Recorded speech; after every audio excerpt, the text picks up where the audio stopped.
Well, good evening, everybody. My name is Matt Kopchak. I'm the Vice President of Management with Worth Management Company, and I'd like to welcome you all to our July Master Speaker Series event. For those of you that are joining us for the first time, welcome. Excited to have you. Just a quick update on what these events are. We've designed these events to bring industry experts to center stage for a unique and uninterrupted experience that you're probably not accustomed to. So tonight, our goal is for you to gain some valuable insight, learn about best practices, and have the opportunity to ask questions to our panelists. Our master speakers are carefully selected by the Worth team, and they're familiar with the specific needs, challenges, and opportunities that association boards and managers are faced with. Before I go much further, just some quick housekeeping items. We are recording this session. As always, we will make it available to our board members along with and managers, along with all of the other webinars in this series. Nicole will distribute that after this, and they'll likely be posted on our YouTube channel as well, so you can reference back anytime you need. And with that, that leads us into today's Master Speaker Series, which is Technical Consulting for the Built Environment. With me tonight, we have Jeff Marsh, Executive Vice President of Architectural Design, John Fatzias, Director of Facade Access, and Jim Turner, Vice President of Market Development. I'm going to turn it over to them in just a minute, and I'll let them do more formal introductions. But in summary, the overarching topic of today's discussions are the ins and outs of the design, operation, and rejuvenation of buildings and their systems. So the format for this evening will be very similar to previous events with just a slight change. We're going to allow a little bit of extra time for Q&A versus some of the past events because from the feedback we received, you all really enjoy that. So as always, if you have any questions throughout the evening, feel free to chat those directly to me. My name is Matt Kopchak, or you can raise your hand and we can call on you that way. But otherwise, we are going to get started. We will, again, like always, cap this presentation in an hour, so we won't take up much of your evening. But thank you in advance, everyone, for attending. And Jeff, I'll hand it over to you. Well, first of all, I want to thank everybody for taking time to listen to us tonight. I know it's after 5. And like Matt said, I'm Jeff Marsh. I'm the Executive Vice President of Architectural Design for Lurch Bates. And the speakers tonight will be myself, Jim Turner, who's our Vice President of Market Development. He's going to talk about vertical transportation, and John Fatzias, who's the Technical Director of our Facade Access Consulting Group. I'm going to talk a little bit about Lurch Bates, and we'll talk some more about it at the end. But if you're not familiar with Lurch Bates, we are a multidisciplined consulting firm that specializes in the building industry. We are headquartered in Denver, Colorado. We have about 25 offices across the United States. We have offices in Europe, we have offices in India, we have an office in Dubai, we have an office in China, and we also have an office in South America. We specialize in vertical transportation consulting, facade access consulting, and logistics consulting. And probably 6 months ago, we purchased a firm called Pi Consulting and Engineering, which maybe you guys are familiar with, that specializes in building enclosure consulting and forensic engineering services. So go on to the next one, Jim. So I guess we'll go, Jim, just get started with the vertical transportation portion of the program. Thanks, Jeff. What we decided to do here is cover the vertical transportation topics first, and then I'll pass the baton to my colleague, John Fatzias, as soon as we get through this piece of it. The first thing we wanted to spend just a few minutes talking about today is this process of modernization and what that looks like in terms of consultant support for properties that require a facility upgrade. It's clearly not as simple as just soliciting proposals from a couple elevator companies and picking the one that looks best and letting them go to work. We've established a multifaceted approach to ensuring that these large capital investments in upgrading the elevator and escalator equipment are done in a very tactical, organized, planned way. So several steps in the process. We always start with this idea that a technical survey is about 1/3 of the analysis we need to perform. 2/3 of our discovery comes from interviews with the actual property, ideas that the property may have in wanting to future-proof the building or change the application, understand problems, choke points in the building, and that sort of transparency in what works today and what kind of upgrades they'd like to see in the future help make these processes go a lot smoother. Then following our flow here, that results in a design report where we sit down with key stakeholders and identify the big recommendations that we think are appropriate based on feedback from the property management team, as well as assessments that come from our technical evaluation. That is also comprised of budget pricing and timelines for the upgrade, making sure that all those investment expectations are fully understood. That leads then to a performance-based technical specification. It's vendor neutral. It allows for competitive bidding and puts forth a set of construction documents with a base bid approach, and then always alternates that when budgets allow some of the wish list items that our clients may desire. Once all those bids come in, the vetting of those proposals is a pretty elaborate task. We spend a lot of time and effort helping our clients interview the prospective contractors, helping work through clarifications, and providing bid leveling support. So it's really clear that we have an apples to apples bid process. Once award is made, then it's pretty important for a third party to keep track of that elevator contractor to ensure that job progress is maintained, that change orders are controlled, and that at the end of the day, through site reviews, final deliverables are exactly what were specified in the form of a punch list, and then follow-ups to those punch list items. Once that's all done, we provide ongoing maintenance management services, which we can talk about now for a few minutes. So the marketplace has changed here, unfortunately, over the past several years. Those of you that have been in the business for a long time may know that market pricing for monthly elevator maintenance really hasn't changed much in the last 10 years. Despite the fact that maintenance pricing per unit per month has stayed flat, contractor costs have escalated for both labor and material well beyond the escalations that they build into their contracts. So what does that mean?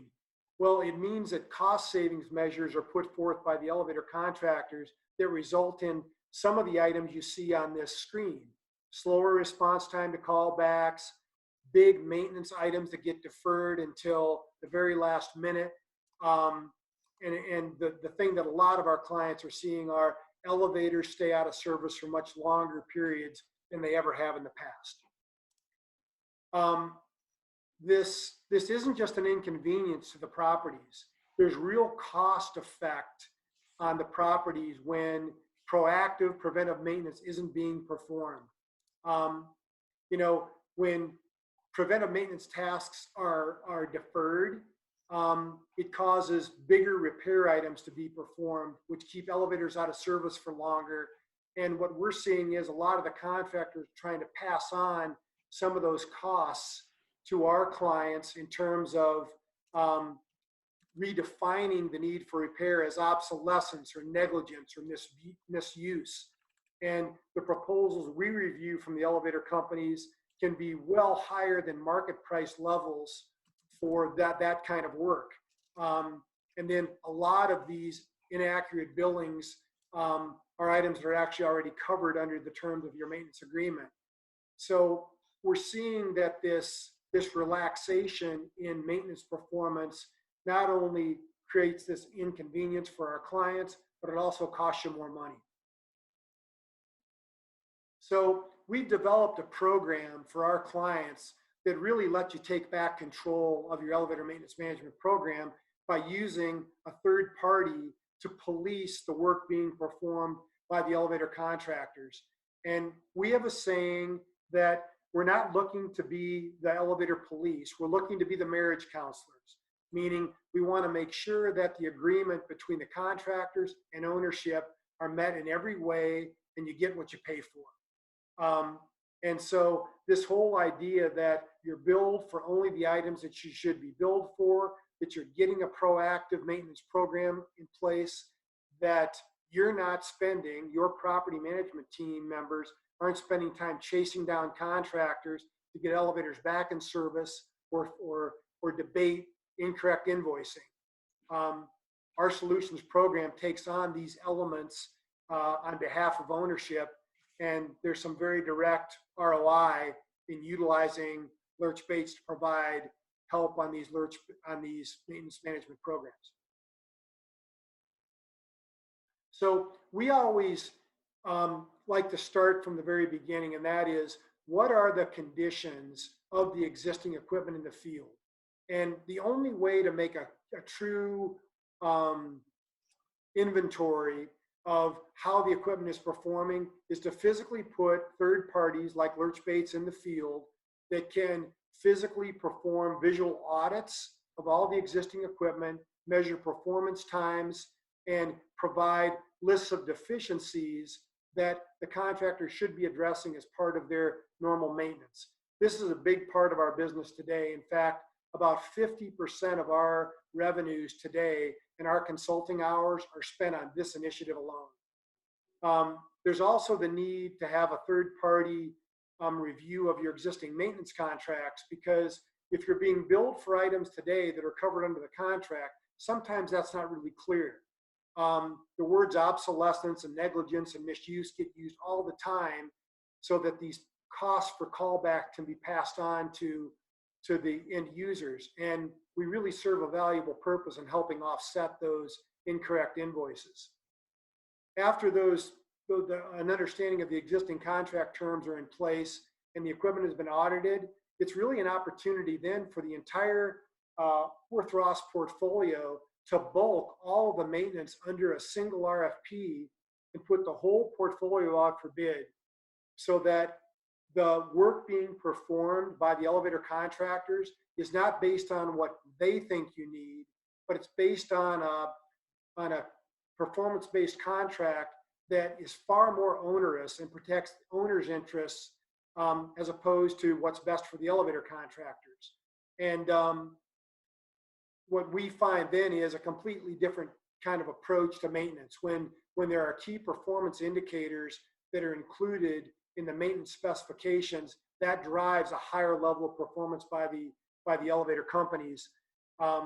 Another big part of our evaluation when we're providing these field audits is a capital planning tool that gives Worth Ross a 10-year look at, okay, in years 1 through 5, these are the units that require modernization in that window. And in the next 5 years, these are the units that require modernization, so that the capital planning can be put forth in a real practical, analytical, planned manner.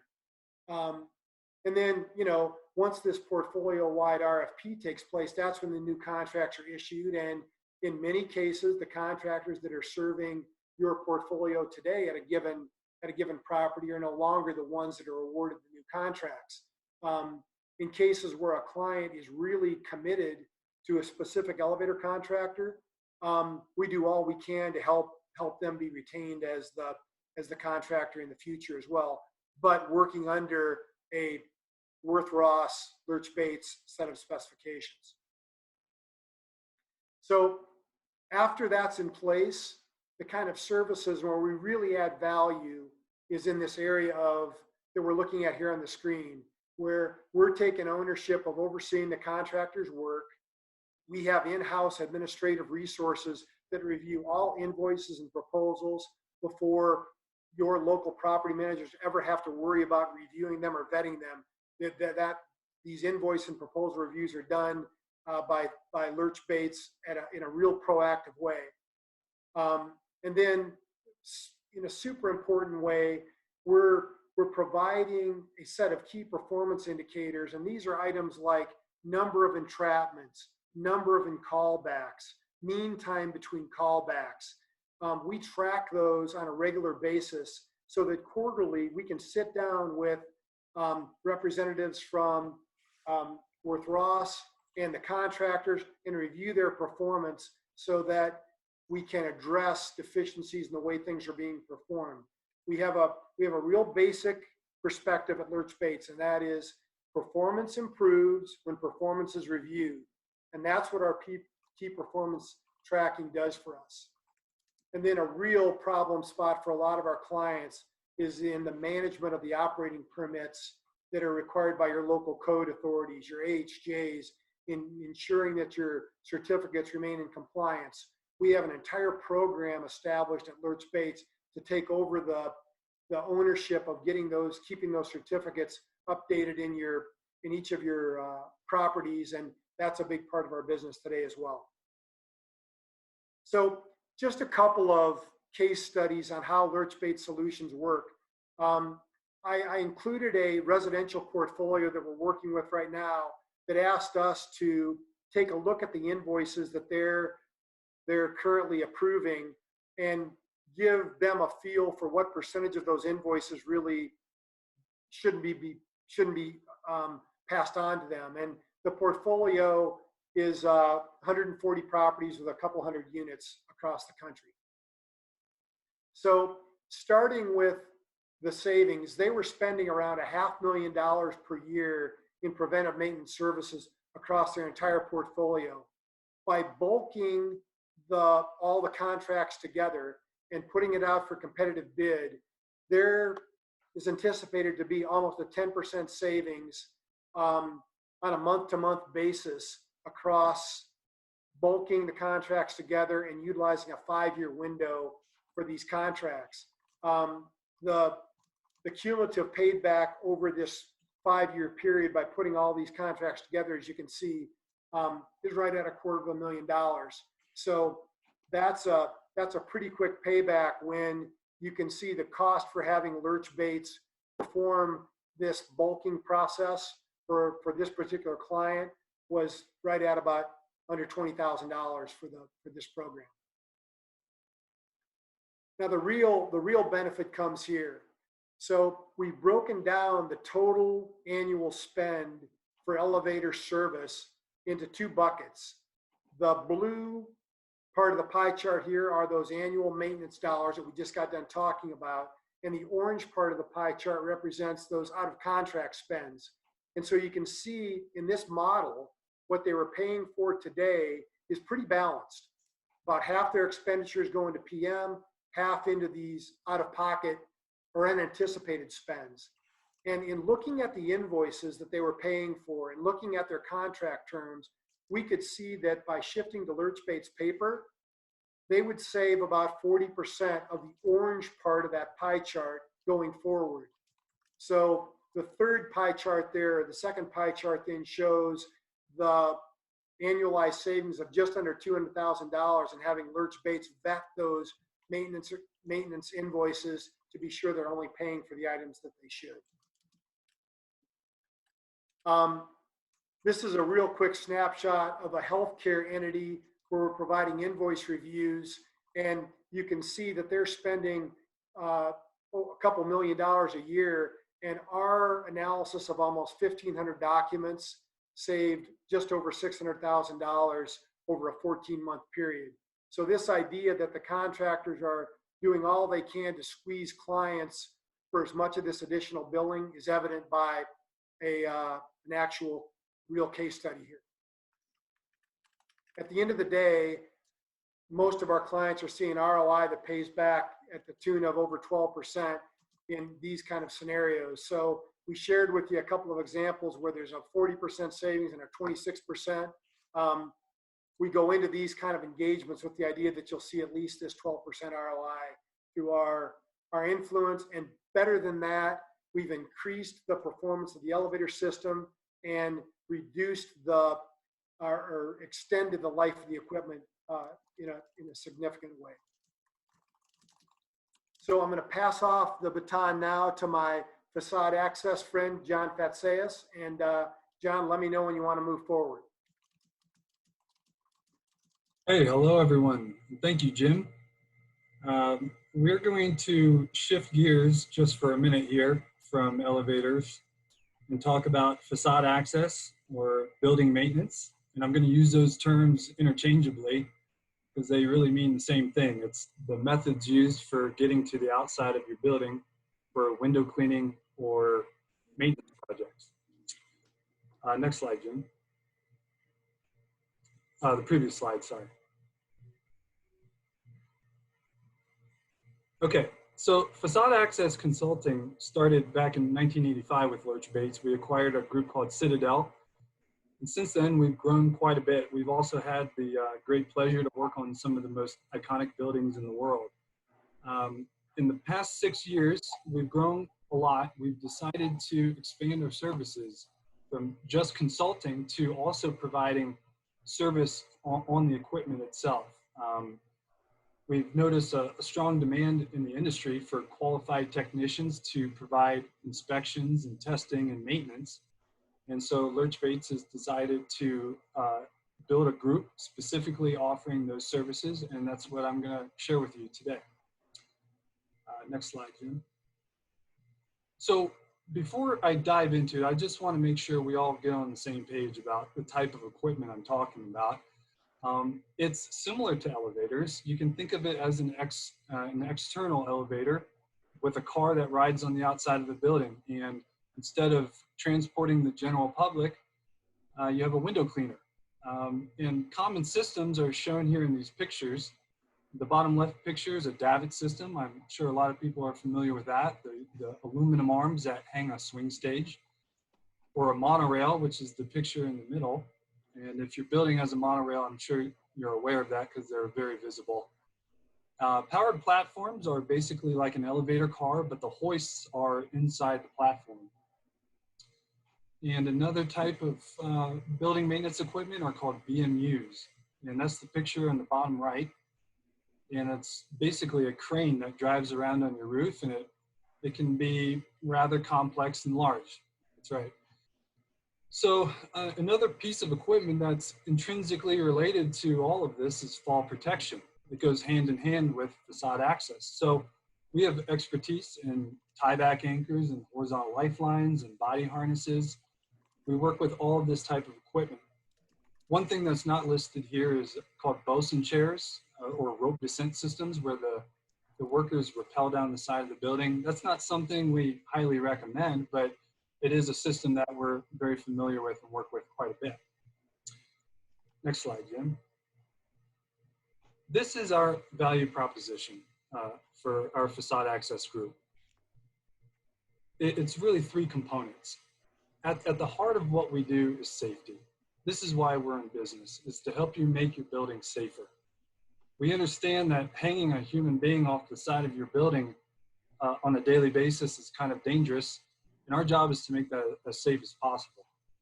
So that's really why we're in business, is safety.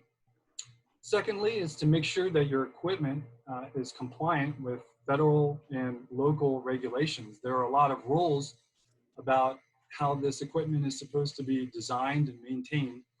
And that's our job, is to make sure it meets all those rules. And then thirdly is to make sure it's efficient, that it's working properly when you need it to work, so that your projects stay on schedule. All of this really helps you achieve two goals. It's to help you protect your asset, your building, and also to limit your liability. We understand these are the goals for any property management company, and this is what we help you achieve. So to talk about specifically what we offer, the most important are testing and inspection services. And one of the questions we got prior to this presentation is, what is most often overlooked in a facade access program? Well, I have a two-part answer. The first part is these three items right here: load testing. And load testing is when you apply a load to the equipment and you measure how much it moves. And based on that, you can determine if it's safe to use or not.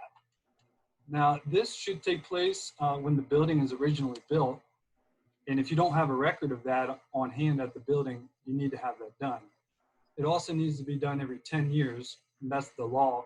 However, in Texas, the industry best practice has moved to 5 years. So I would recommend that you do load testing every 5 years. Secondly, you need to have an annual inspection done. This is just a visual inspection of your entire system once per year. And OSHA says that it needs to be done by a qualified person. We think that's a little vague. We recommend that you have a professional engineer do the inspection and stamp their report to certify the equipment.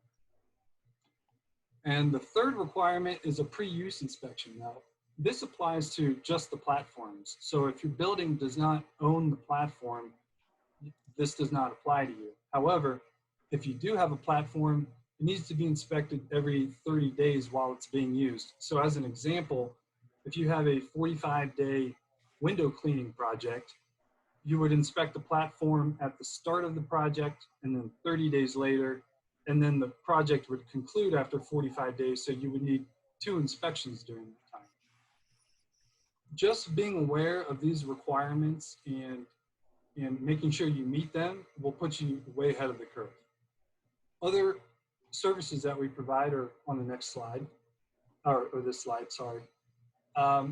Maintenance and repairs. So when we do an inspection, we don't just tell you that you have a problem, we solve it for you. We have a team of trained technicians that are very skilled at troubleshooting this equipment. We have access to parts from all the manufacturers. We can install new systems on your building if you have an older building that needs new equipment to bring it current to current code. We provide consulting services. This is, I mean, truly who we are. Our background is in consulting, so we have lots of industry knowledge that we're more than eager to share.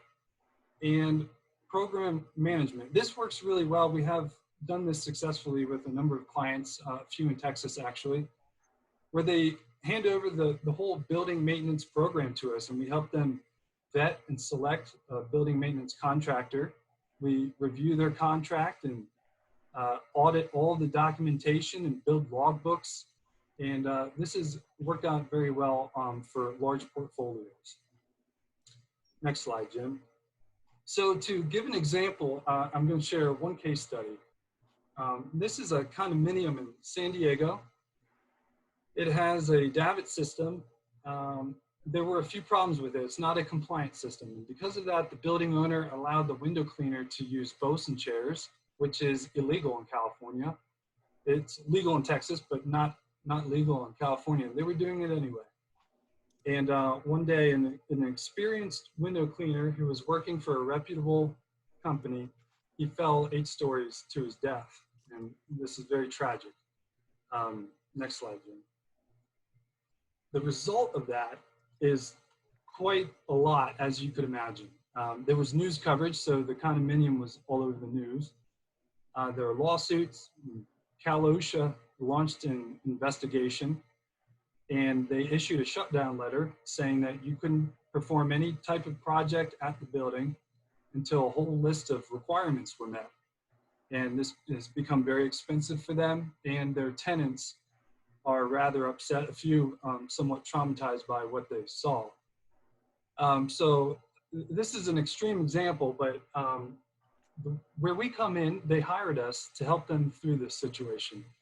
We've provided a structural evaluation of the equipment and how it's attached to the building. We've confirmed that with load testing and visual inspections, and basically did an audit of everything. And currently we're providing repairs and replacements on the equipment. We're installing guardrails and ladders. We're developing an operations procedure for them, which is basically a work plan. And that's required for any building in the United States. And then lastly, we're acting as a liaison with Cal OSHA. I think that's important because it can be difficult communicating with the authorities in a situation like this. And through our consulting experience, we hold really good relationships with all the local authorities, OSHA, and we sit on the committees that come up with these regulations.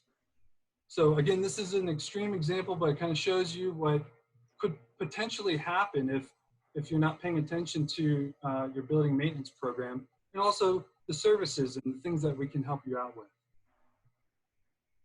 So in summary, load testing, annual inspections, and pre-use inspections, those are all required, and we can provide those for you. Maintenance and repairs, installing new equipment, we have teams that take care of all of that. Full-on program management has worked out very well. And we are consultants. So if you have any questions, even if it's a peer review, or you just need to know something about your building maintenance, feel free to give us a call. We are at your service. And so with that, I'm going to pass it back to Jeff Marsh to take us full circle.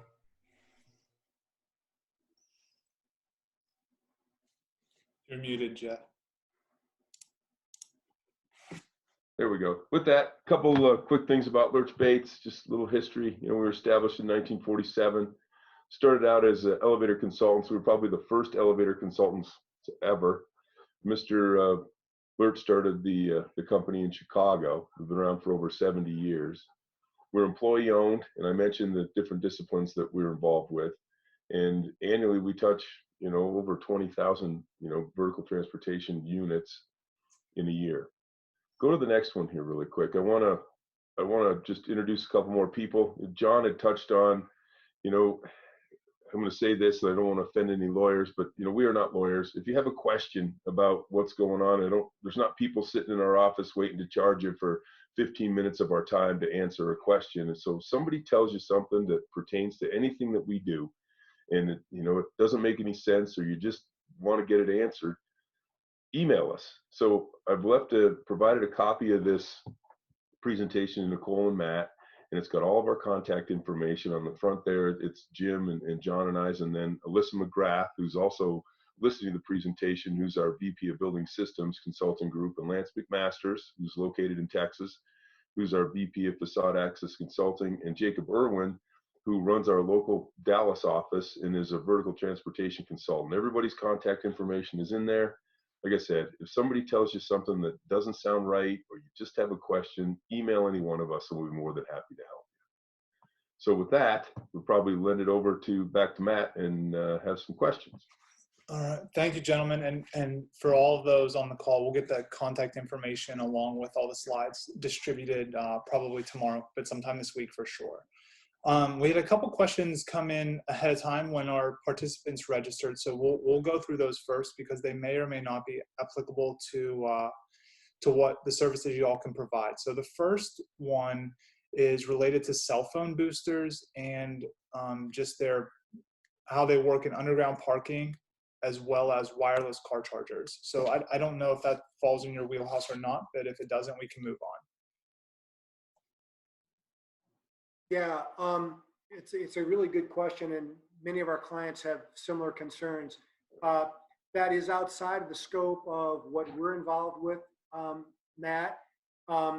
When our clients, their telecom provider is always the right first choice for getting some advice on that. We would say this, that when those third parties identify amplifiers and booster systems that are needed, they will have to coordinate the installation of those devices with their current elevator maintenance contractor to ensure those devices are installed in an area that meet code and that don't create any kind of a maintenance problem for the elevator techs. So it's a coordinated effort, I would say. Okay, thank you for that, Jim. So that of all the questions I have, we have here for this evening, that's probably the only one I believe it isn't entirely applicable. So with that, I kind of want to shift the focus from Worth Ross as a whole organization into what Lurch Bates can do at the individual property level. Because on this call, we have lots of managers and board members who may be interested in services for just their one property versus Worth Ross for our whole portfolio. So the first question is kind of around the capital planning and modernization. So how can an association, a board, a manager best determine when it's time to modernize an elevator? Well, I think that the question for most of our clients is a little bit more complex than just one issue. When Lurch Bates looks at when is it time to modernize, we look at 3 or 4 really important criteria. We look at the age of the equipment. We look at the current performance levels of the equipment. And it's appropriate for us to say right here, just because equipment isn't performing as well as it should, that is not alone a reason to modernize. In many, many cases, when we perform an audit, we realize that maintenance items have been deferred, and that by addressing those deferred maintenance items, performance levels can be brought back up to a point that can push out that modernization for several additional years. Here's an example though. There are elevator systems that are out there today that are 25 years old that by age alone could be considered ready for modernization. We have found through audits that by performing better maintenance, we can stretch those installations out to 30 years. Contrary to that, there are equipments that are out there today that are in the 16 to 20-year-old range that are already obsolete. They incorporated early stages of solid state microprocessor equipment that's no longer available in the marketplace, and they need to be upgraded even before some of those older kinds of equipment, because the maintainability of those pieces of equipment aren't as good as they once were. So those kind of understanding, those kind of challenges, in many cases takes a third party to establish whether or not capital upgrade is really required. At the end of the day, I think, property managers keeping very close track to are the elevator maintenance providers performing their preventive maintenance in a very active way when they note problems like an elevator system making too much noise, or the doors closing very slowly, or the elevators riding very rough, a lot of vibration, and they bring that to the contractor's attention. Are they rapidly getting those kind of issues addressed? And when they're not, that's when that idea of bringing in a third party makes the most sense, Matt. Okay, thank you. So that's a good segue actually into the next question. And not every association that has elevators can afford a consultant on a consistent basis to look at preventative maintenance or other things. So do you have any recommendations for some things that managers can keep an eye on when it comes to that preventative maintenance schedule? Are there things that these technicians are frequently overlooking that a manager could perhaps call them out on or bring to their attention that they haven't addressed? That's elevators are a pain point for many high-rise buildings, and I think anything we can do to equip our boards and our managers to get problems rectified or be proactive in their approach or is beneficial. Yeah, I think your property's engagement with the technicians and the office staff of the elevator contractors on a regular, active basis is absolutely the key to happiness as a starting point. So what does that look like? Give me an example of that. Yeah, absolutely. So the kinds of, to me, the kind of inquiries that the property managers at your facilities, the kind of dialogue they should be having with the technician should be, make sure the guy checks in and checks out of the property before he ever leaves. I know that's basic blocking and tackling, but so many cases that's not happening. The tech comes in and leaves before he even gets a chance to be interviewed by your property leadership. But that idea of sitting down and interviewing the tech to say, okay, what kind of things did you look at today? If it's a normal preventive maintenance, what sort of activities did you perform? Like specifically, what did you do while you were here? And expect a very technical answer, like I routine the interlocks, I check the controllers, I retune the drives, I check the door torques. You're looking for real tangible feedback on activities that were performed by the technician. I think it also makes sense for the property managers to ask things like, so what needs additional attention? What did you see today that requires other attention during your next visit? It's kind of that future stop. Next time you come, what are you going to work on based on what you saw today? I'll tell you what, Matt, I think those kind of probing questions by your property staff are going to come as a huge surprise to the elevator techs. They're not used to hearing those kind of questions, and they're not used to being challenged about what kinds of things are they working on. I think it's always appropriate for your staff to have a list of issues you want the elevator techs to address while they're there, readily available. Kind of that active to-do list that all of us use, that they should have when the tech comes in to say, hey, we've noticed this kind of a situation, and please address that during your next visit. Okay, that's great feedback. Thank you. So we have a question in the chat that we'll address from Angie. She asked, I'm not sure if you guys can see this or not. So can you please describe the difference between an RFP and an RFI, and explain the value of having a company assist in building an apples to apples RFP? Sure.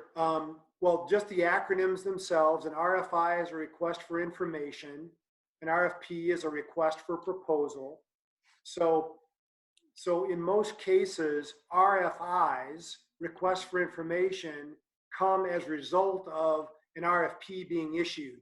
So the spec package, the request for proposals go out to the contractors.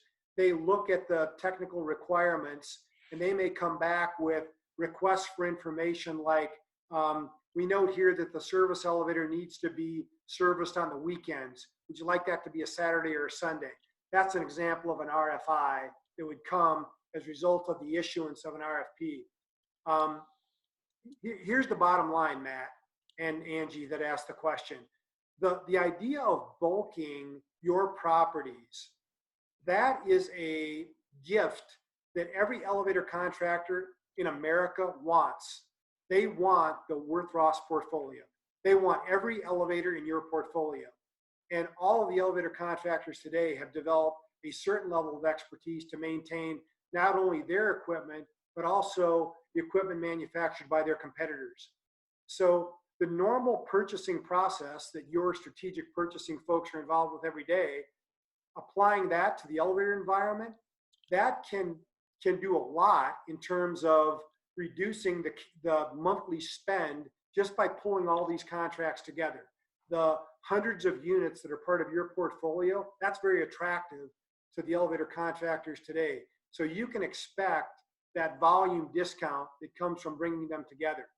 The second part of that comes from an elevator maintenance specification that demands that these key performance criteria are met. Yes, we define the frequencies under which the equipment should be maintained. That's part of the spec. But we also say the end result is that the floor-to-floor times will be X, that the door open times will be Y, that the door close times will be Z, that the floor-to-floor times will be X. And then their performance as a preventive maintenance contractor can be gauged not on how many hours they spend in the building, but how the equipment actually performs. And that is the greatest value of a consultant-based contract for your portfolio, to ensure uniform levels of PM and performance that result in a certain level of elevator equipment performance over the long haul. Can I add something too, Jim, really quick? You know, and Please. the other part of this from a modernization perspective is, you know, one of the things that the elevator consultant brings to the party is we want to find the right solution. And the elevator companies, a lot of those guys are commissioned salespeople, and the solution is always what they have to offer. And by going in and looking at the equipment, understanding the needs of the building, understanding how the building works, you know, we can write a specification that gets you the right solution, not just the solution that they happen to be pushing that day because they're getting a commission on it. That's good to know. Thank you. We have another question from the participants. So the question is, what is the typical cost for an elevator maintenance contract review? And I guess more specifically, how does Lurch Bates price their service? Yeah, great questions. So our services, defining what services make the most sense for Worth Ross is the starting point. So when we sit down and we kind of talk back about those steps, we always start with that basic evaluation of the the elevator gear. These inspections or assessments or audits, as we refer to them, that's the first step. And we price those for a portfolio based on a fixed price per unit per property. So those prices on an elevator system can range anywhere from $700 per elevator up to, say, $1,200 per elevator for that initial assessment. And with that comes this full-blown report on adjustment, needed repairs, housekeeping, and all the contractor deficiencies that may be associated with that audit. All the other steps, Matt, the building the maintenance specifications and the building of the RFP and the ongoing support, that all comes down to the quantity of properties and the number of units that are in a portfolio. That's where those costs really can be better defined. But that first step, that all comes down to those per unit cost ranges that I spoke of earlier. Yeah, the other piece that's included in that first initial assessment too is, we're talking about, one of the questions was, when does an elevator need to be modernized? And we include, a statement, a dissertation kind of for capital planning. You can expect these issues. You can expect, looking at a life, remaining lifetime of 5 years, 10 years, but something that, the condo board can use to plan. So I think the topic of modernization is a good one to stick on just for another minute, because I think that having a better understanding of what that actually means. We hear that term thrown around a lot, and does it mean, are we just upgrading the control panel? Are we replacing the entire cab? Are we just retiling the floor? Like what is modernization? Maybe we can dive into that a little deeper. The answer would be yes, yes, yes. And it really in the big picture, Matt, our discovery helps us identify what elements of the system need to be upgraded in order to give the property at least 20 of additional life. That's always our goal when we talk about investing in a modernization, that if you do it today, you really don't have to worry about this for another 20 to 25 years. So what does that mean? Well, it means that many of the structural elements of the elevator system, the beams that support the machines and the rails and the steel structure that holds the elevator cab in place, those components have 100 years of life, because it's just big, heavy structural pig iron equipment that just doesn't wear out. The items where we focus our attention are the items that control the hoisting and the movement and the dispatching of the elevator system. And those are the things that are in the elevator machine room, like the elevator hoisting machine, like the control panels, like the elevator push buttons that are inside the car, like the door operator equipment that opens and closes the door, all the wiring components that comprise the elevator system. When we think about where 70 to 80% of elevator modernization costs are spent, it's on controls, door equipment, fixtures, wiring, traveling cables, those kind of items that actually affect the way the elevator system gets from floor to floor. Did that make sense, Matt? Yeah, very helpful. Thank you. On that topic, you had mentioned in your presentation that you all assist, Lurch-Bates assists with capital planning, I guess, as it relates to modernization. But so most of our associations, if not all of our associations, conduct a reserve study on some normal cadence, whether it's 3 years, 5 years, what have you. How does your capital planning service kind of mesh together with the overall reserve study an association does? So many times our residential clients utilize our 10-year capital planning, budget pricing, and scope of work as part of their reserve planning. So it's done, I would say, in lockstep or in conjunction with that process for your entities. Anytime we come in and do an audit, Jeff pointed out that the deliverable from that audit is this projection on two things: short-term needed investments that can immediately enhance the performance of the equipment. And those typically aren't major items, but they are items that can help increase owner satisfaction, tenant satisfaction for sure. The big picture is, here's when you need to plan for these longer term upgrades, and here's the time frame in which those upgrades should be planned, and here's the actual budget values that should be associated with those kind of long-term plans. So for the, if you can picture a listing of all the Worthross portfolio, you'd have this 10-year window, and for each property, we identify this property needs to be short-term upgrade in this year, long-term upgrade in this year, and the associated values with each of those, which that in our minds flows right into the reserve planning that you spoke of. Okay.